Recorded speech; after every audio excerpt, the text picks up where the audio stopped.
दोस्तों टीआईपी के दौरान अगर कोई एक्यूज्ड मना कर देता है अपनी टीआईपी कराने से,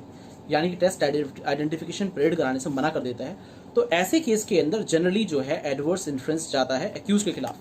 पर अगर एक्यूज का ये ग्राउंड है कि उसका फेस विटनेस को पहले ही दिखा दिया गया था या फिर उसका फोटो जो है विटनेस को दिखा दिया गया था, तो ऐसे केस के अंदर एडवर्स इन्फ्लुएंस विड्रॉ नहीं होता है। केस का रेफरेंस है Adesh Kumar versus state, Delhi high court 1986, criminal LJ 233 Delhi, और Ravi versus state, Delhi high court 1995, criminal LJ 3593। पर इसके अंदर कंडीशन ये है कि जब भी एविडेंस की स्टेज आएगी तो एक्यूज्ड को अपने क्रॉस एग्जामिनेशन के अंदर ये साबित करना होगा कि उसका जो फेस है वो विटनेस को कैसे दिखाया गया और किस तरह से जो फोटो है उसको उसकी जो फोटो है वो प्रोसिक्यूशन ने किस तरह से विटनेस को दिखाई। तो ये क्रॉस एग्जामिनेशन के अंदर अगर कोई भी व्यक्ति अगर ये डिफेंस ले रहा है कि उसने अपनी टीआईपी के दौरान जो है मना क्यों कर दिया था पार्टिसिपेट करने से, तो उस व्यक्ति को इस एस्पेक्ट पर, इस पहलू पर क्रॉस करना बड़ा जरूरी है कि मीन्स वो जो है टीआईपी जो उसने मना करी थी करवाने से, उसके पीछे रीजन क्या था और रीजन के पीछे उसको सबूत देने होंगे कि ये जो सबूत हैं, ये जो फैक्ट्स हैं, ये मैटर करते हैं और ये क्रॉस एग्जामिनेशन के अंदर उस व्यक्ति को लाना होता है। अब देखिए जनरली होता क्या है कि आजकल किसी भी एक्यूज्ड को पकड़ते हैं तो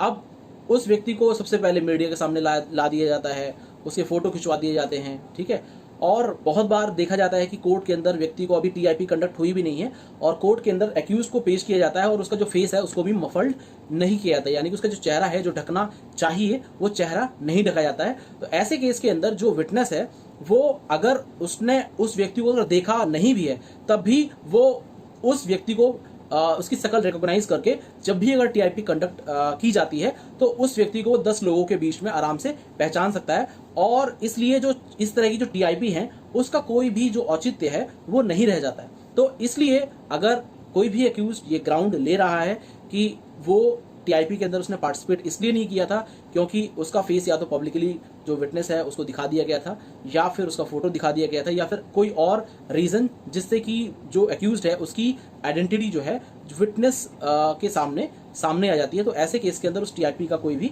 औचित्य नहीं रह जाता है। तो सबसे इंपॉर्टेंट जो एस्पेक्ट है इस पूरी प्रक्रिया का वो ये है कि कोरॉबरेटिव एविडेंस जो है वो बहुत मायने रखते हैं। अगर जो सारे एविडेंस अगर कोरॉबरेट हो जाते हैं तो उस केस के अंदर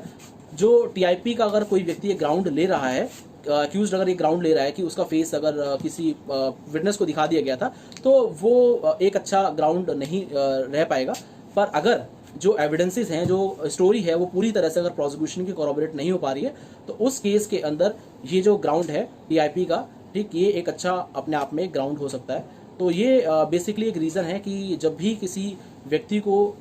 कोर्ट के अंदर, एक्यूज को कोर्ट के अंदर जब पेश किया जाता है तो उसका फेस जो है मफल्ड किया जाता है और उसको पब्लिकली मीडिया के सामने भी अगर रखा जाता है, लाया जाता है तो उसका फेस जो है कवर करके रखा जाता है। पर अगर